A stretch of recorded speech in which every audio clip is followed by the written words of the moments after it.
What if the most powerful king in the galaxy lost his eyes overnight? And what if that was a lie? On the throne world of the Drakkari Empire, a ruler colder than deep space told his whole court that he was blind. Every servant believed it. Every general believed it. Every spy believed it. But the truth behind this will shock you. Because the king could see everything. Every stolen coin. Every cruel smile. Every knife hidden behind friendly bow. He turned his own palace into a giant test. And almost everyone failed it. Almost everyone. In the next few minutes, you will learn 3 things that no one in that palace saw coming. First, how one human Maid, a woman from Earth, the weakest race in the Empire, passed a test she never knew she was taking. Second, how her little daughter walked past armed guards and did something to the king that no alien dared to do. And third, the 2 words that little girl said that froze the heart of a ruler who had not felt anything in 200 years. She called him Dad. And when you find out why she said it, and what the king discovered about her dead father, you will understand why this story spread across 1,000 worlds. This is not just a story about a king. It is a story about what humans carry inside them that no empire can buy, steal, or copy. Let me show you exactly how this happened. The Drakkari Empire ruled 4,000 worlds, and one being ruled the Drakkari Empire. His name was King Veyron. His skin was pale blue, like ice under moonlight. His head was smooth and crowned with deep ridges. His eyes were the color of burning amber. And his heart, people said, was a dead star. Cold, heavy, empty. King Veyron trusted no one. He had good reasons. His own brother had tried to poison him. His first general had sold secrets to enemy worlds. Even his royal healer had once been caught taking bribes. For 200 years, Veyron had learned the same lesson again and again. Everyone wants something. Everyone lies. Then came the night of the silver cup. It was a normal dinner. The king drank from his cup, the same way he always did. But this time, his throat burned like fire. His vision blurred. The room spun. Guards shouted. Healers ran. By morning, the palace had only one piece of news, and it moved faster than light. The king was blind. The royal healers worked for 6 days and 6 nights. They saved his life. And in secret, behind locked doors, they saved his eyes too. On the 7th day, King Veyron could see perfectly. But when the healers reached for the door to announce the good news, the king said one word. Stop. He sat up slowly in his bed. His amber eyes were sharp and clear. But his mind was sharper. Someone in this palace had poisoned him. Someone close. And a poisoner who thinks the king is blind becomes a careless poisoner. A court that thinks the king is weak shows its true face. So King Veyron made a choice that would change the empire forever. He would stay blind. He ordered the healers to silence. He learned to walk with slow, careful steps. He learned to stare past people instead of at them. He let his food be tasted, his arm be held, his throne be guided. The mighty King Veyron became, in the eyes of his court, a helpless ruler in the dark. And the palace began to rot in front of him.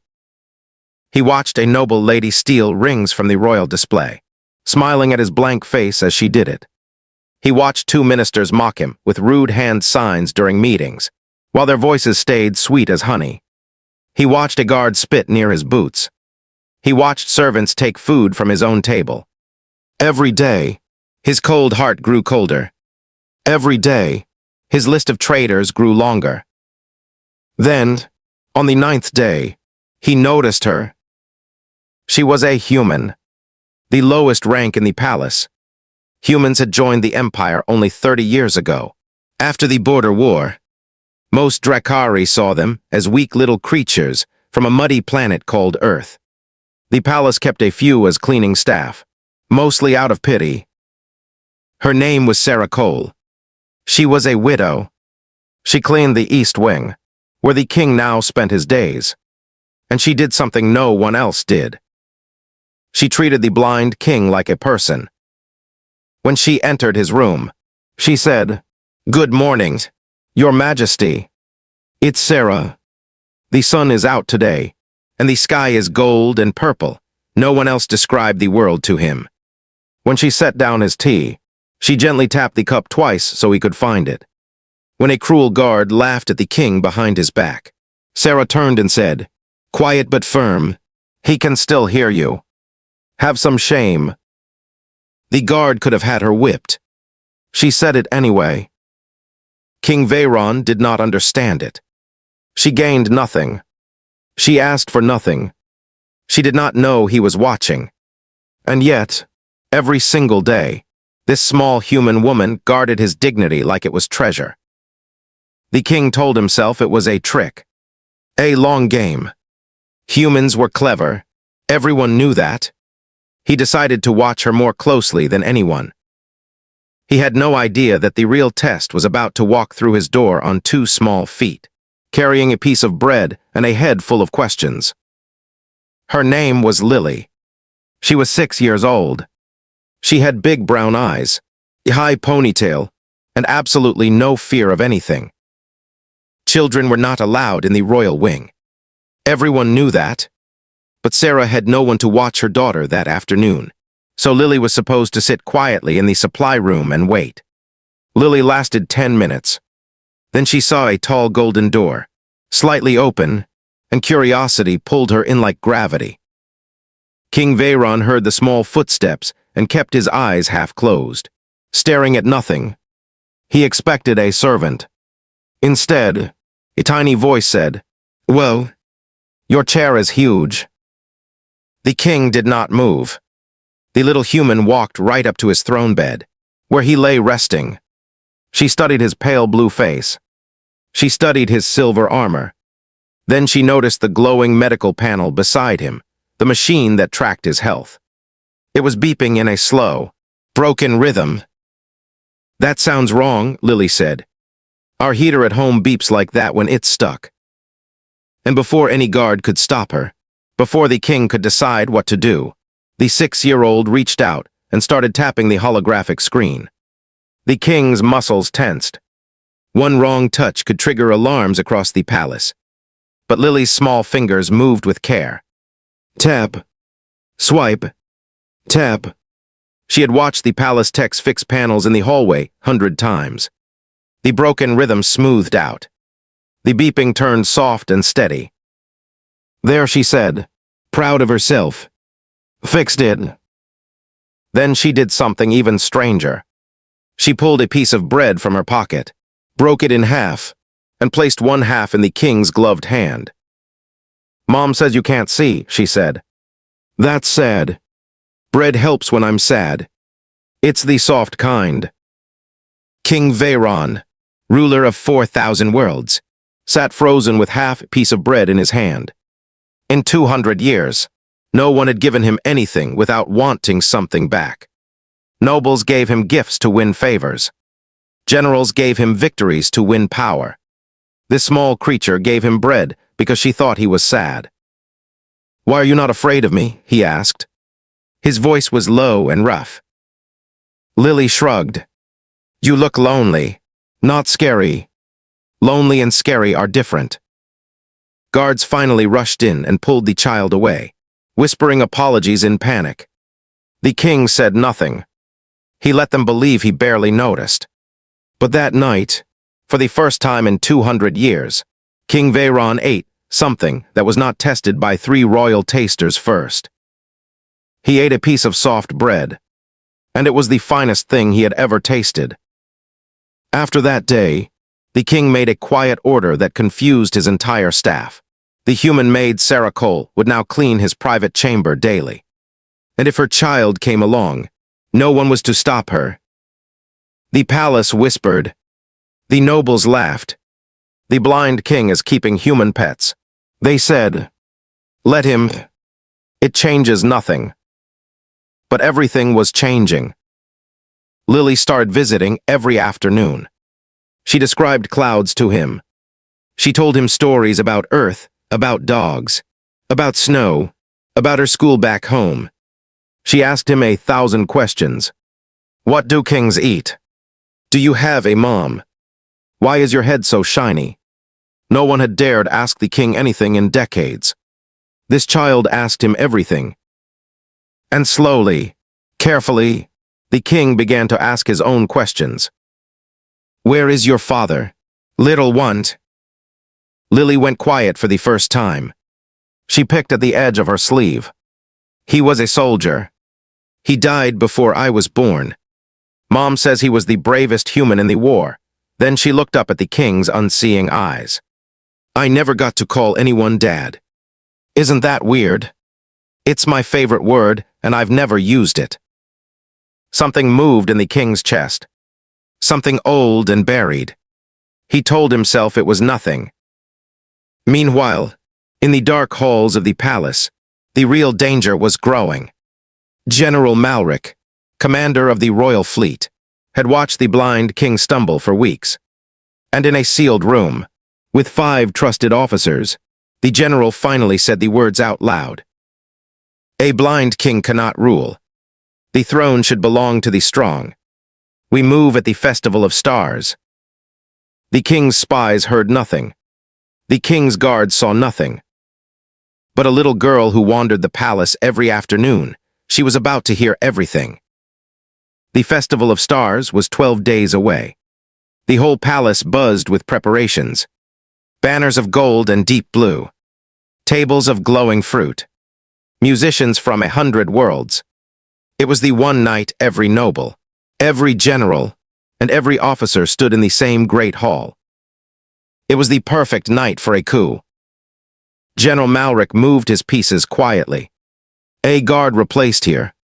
A door code changed there. Poison, the same poison from the silver cup, hidden inside a festival gift.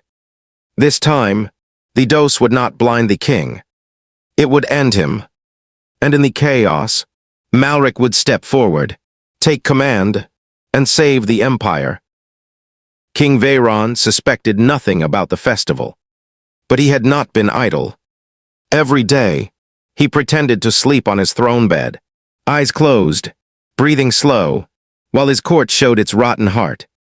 His list of traitors now had 41 names. He was waiting, a patient hunter in his own home. And every afternoon, the hunter took a break because every afternoon, Lily came. By now, the visits had a rhythm. Lily would burst in, announce the weather like a tiny royal herald, and climb onto the wide armrest of his throne. Sarah would clean nearby, half embarrassed, half smiling, and the cold king would listen to a 6-year-old explain the world. Mom cried last night, Lily said one afternoon, swinging her legs. She thinks I don't hear, but I do. She misses Dad. She still keeps his medal in a little box. She talks to it sometimes. The king turned his head slightly. Your father, what was his name? David, Lily said. David Cole. He died at a place called Station Chiron. Mom says he saved a lot of people there. Station Chiron. The words hit the king like cold water. He knew that name. Every Dracari soldier of his generation knew that name. Station Chiron was the worst battle of the border war, the war between the Dracari Empire and the Hollow Fleet, before humans had even finished joining the Empire. Human volunteers had fought there. Most never came home. The king had been there too. Before the crown, when he was just Commander Veyron, young officer with too much pride and too little luck. He carried a scar from that station under his armor. And he carried something else from it too, a memory he had locked away for 30 years. A memory of smoke, fire, and a human voice shouting at him to get down. Your Majesty, Sarah's voice pulled him back. Are you well? Your hands are shaking. The king steadied himself.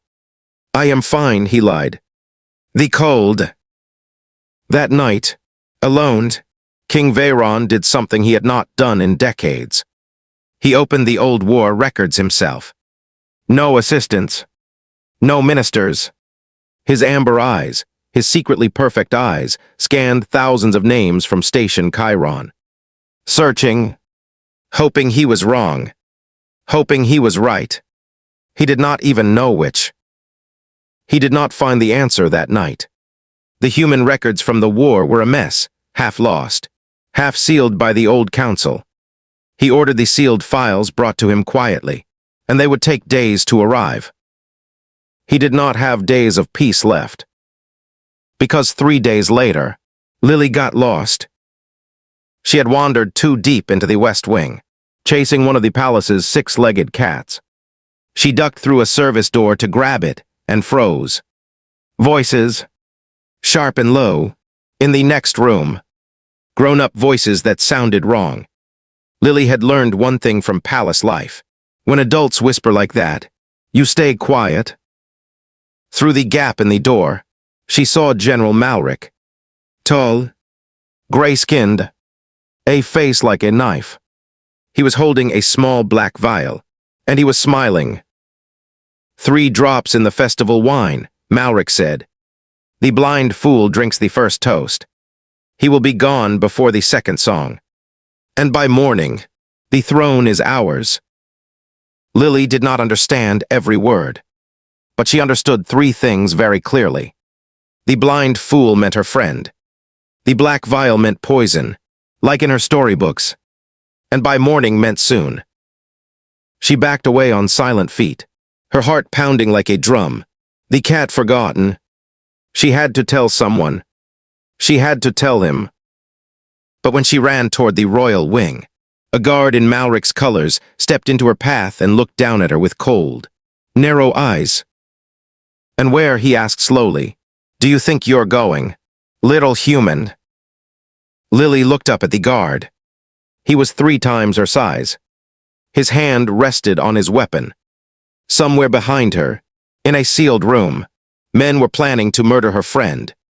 And this guard wore the same dark red band on his arm that General Malric's men wore. Most children would have cried. Lily Cole smiled instead. I'm late for cleaning duty with my mom, she said. The king's room smells like old soup, and Mom says I have to help or no dessert. The guard stared at her. Children are hard to read, and Lily had the most honest face in the palace. Old soup. No dessert. No spy talks like that. He snorted and waved her through. Move along, little pest. She walked calmly until the corner. Then she ran like she had never run in her life. She found the king on his throne bed, eyes closed, pretending to rest. She did not knock. She did not bow. She climbed straight up onto the armrest and put her small hands on his huge shoulder. Wake up, she whispered. Please. They want to hurt you. The king kept his eyes shut, voice flat. Who? Little want. The general with the knife face. Malric. He has a black bottle. He said 3 drops in the festival wine. He said you'd be gone before the second song. Her voice cracked. Please don't drink the wine. Please. You're my only friend who's a king. For a long moment, Veyron said nothing. 41 names on his traitor list, and the biggest one had just been handed to him by a 6-year-old who had walked past armed men to deliver it. She had risked her small life. For him, a creature of another species. A king who had given her nothing but half conversations and a place to sit. Lily, he said quietly, you are very brave. Tell no one else. Not even your mother. Can you do that for me? Is that a king's order? It is a friend's request. She nodded so hard her ponytail bounced. And the cold king began, very calmly, to plan the end of General Malric. The Festival of Stars arrived in a storm of color and music. The great hall glowed.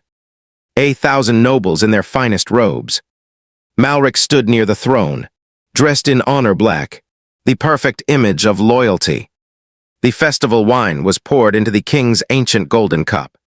Somewhere between the cellar and the hall, 3 drops of midnight had joined it. The blind king was guided to his place. He stood slowly, carefully, holding the cup, his amber eyes aimed at nothing. The hall fell silent for the royal toast. Malric allowed himself a tiny smile. To the Empire, King Veyron said. He raised the cup. And then he stopped. But first, he said, a question. General Malric, you have served me for 40 years. Tell me, does poison taste better in festival wine, or in a silver dinner cup? The hall went dead quiet. Malric's face flickered.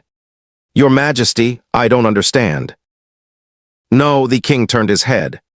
And then, in front of 1,000 witnesses, King Veyron looked directly into Malric's eyes, focused, sharp, seeing. Then let me be clear. 1,000 nobles gasped at once. The blind king was staring. I have seen everything, Veyron said, his voice rolling like thunder. For 2 months, I have watched this court with perfect eyes. I watched you steal. I watched you lie. I watched you plot. He slammed the poisoned cup down. And I watched you, General, hand a black vial to a cellar servant 9 days ago in the West Wing. Malric did the only thing left. He grabbed the blade from his ceremonial belt and lunged, not at the guards, not at the king's chest, but at the king's greatest weakness. The small human girl standing near the royal table in her best festival dress. A hostage. A shield. Malric's last move. He never reached her.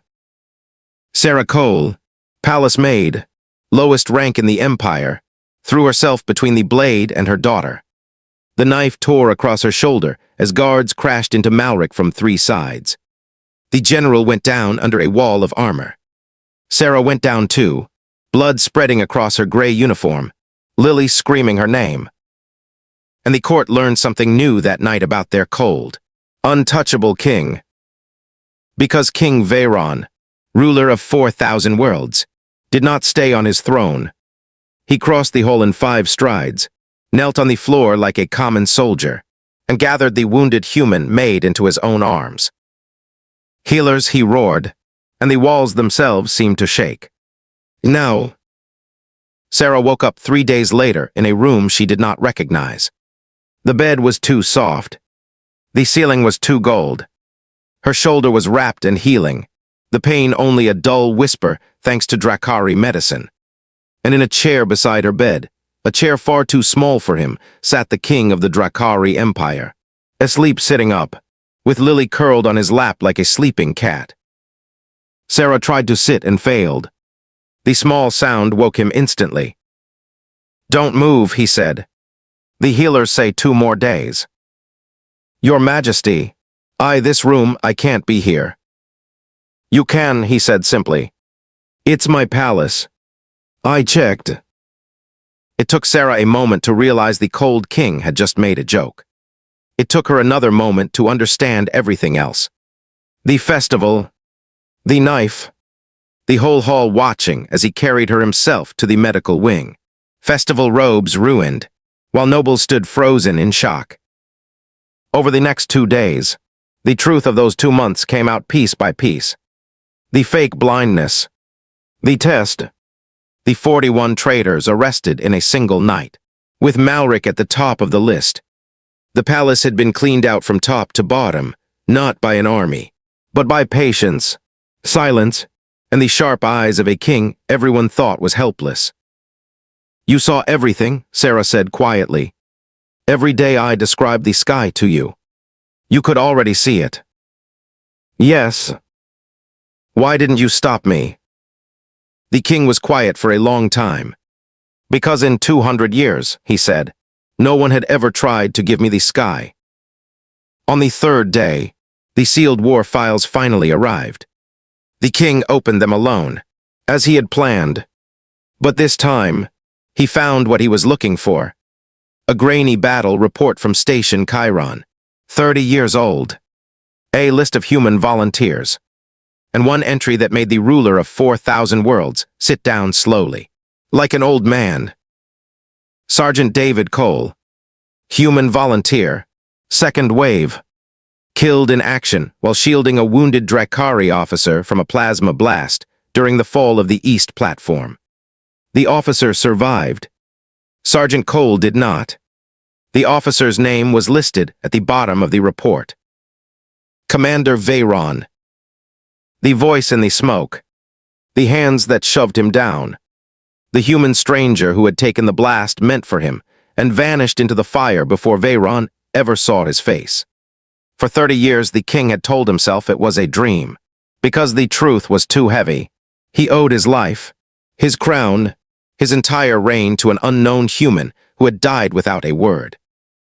Not unknown. Not anymore. David Cole, Sarah's husband, Lily's father, the little girl who fixed his medical panel, who shared her bread, who ran past armed traitors to save him. She had never met her father, because her father had died saving him. That evening, King Veyron walked into Sarah's room, carrying a small wooden box from the royal archives. Inside was a medal, the Star of Chiron, the Empire's highest honor, never before given to a human. He told them everything. The smoke, the blast, the stranger. Sarah wept. Lily held the medal in both hands like it was made of light. "Your father saved my life before you were born," the king told her, kneeling so his amber eyes were level with her brown ones. "I could not repay him. But if you allow it, both of you, I would spend the rest of my reign trying." He offered Sarah a place at the palace, not as a maid, but as keeper of the royal household, with honors and a home of her own. He offered Lily something no one expected, a royal tutor, a future, place at his side in the great hall. The court did not dare whisper. Not anymore. Weeks later, on a quiet gold-and-purple morning, Lily sat on the armrest of the throne, reading the king her favorite Earth story, stumbling over the big words while he gently corrected her. When she finished, she leaned her small head against his silver-armored arm, sleepy and safe. "Good night, Dad," she mumbled. She didn't even notice she'd said it. But the king did. King Veyron, the cold star, the untouchable ruler of 4,000 worlds, froze completely, and then, for the first time in 200 years, he smiled like his heart was finally warm. "Good night, little one," he said. "I'm here." But here is the part of the story almost nobody knows, the twist the palace kept quiet for years. Remember the silver cup. The first poison, the one that started it all. The royal healers later admitted something remarkable. The antidote that saved the king's eyes in those first 6 days was not Drakkari medicine alone. It was mixed with a simple earth remedy, one a human maid had quietly suggested to a desperate young healer on the second night, when nothing else was working. Sarah Cole never knew her advice reached the king. She never asked for credit. Which means the human family saved King Veyron not once, not twice, but 3 times. The father saved his life at Station Chiron. The daughter saved him from the festival wine. And the mother saved his eyes before she had ever spoken a word to him. An empire of 4,000 worlds, saved 3 times by one small human family that wanted nothing in return. That is what the Drakkari learned about Earth that year. Humans are not the weakest race in the Empire. They never were. The blind king saw everything, but it took a child to teach him what was worth looking at. If this opened your eyes, wait until you hear what happened when the Empire sent Lily to a Drakkari school. That story is coming next. So what did we learn today? A king tested his whole court with fake blindness, and the only ones who passed were the people with nothing to gain. Kindness, given freely, turned out to be more powerful than armies, poison, and politics combined. And one human family changed the heart of an empire without ever trying to. If this story touched you, hit that like button It genuinely helps more people discover these stories. Subscribe and turn on the notification bell, because our next HFY story drops soon.